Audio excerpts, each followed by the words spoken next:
पद्मशाली समाजाचे कुलदैवत असलेल्या श्री मार्कंडेय महामुनी जन्मोत्सव दिनांक 12/2/2024 साजरा होत असून या जन्मोत्सवाचे औचित्य साधून आज दिनांक 2/2/2024 रोजी सोलापुरात श्री मार्कंडेय जनजागृती संघाच्या वतीने दरवर्षीप्रमाणे यावर्षीही श्री मार्कंडेय दीक्षा कार्यक्रम सुरू झाला आहे।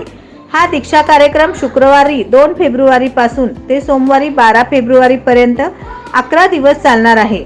सोलापूर शहरातून दरवर्षी असंख्य मार्कंडेय भक्त दीक्षा घेतात। सध्याचे 17वे वर्ष असून मागील 16 वर्षापासून हा दीक्षा कार्यक्रम निरंतरपणे चालू आहे।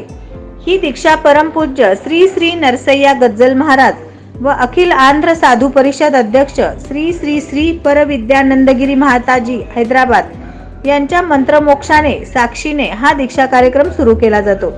या दीक्षामागचा मुख्य उद्देश कोणत्याही वाईट व्यसनापासून मुक्त होणे हेच आहे। तसेच घरात सुख शांती व सर्वांचे आरोग्य चांगले राहण्यासाठी ही दीक्षा घेतली जाते।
नवनवीन बातम्या पाहण्यासाठी SB न्यूज चॅनलला लाईक करा, शेअर करा, सबस्क्राइब करा।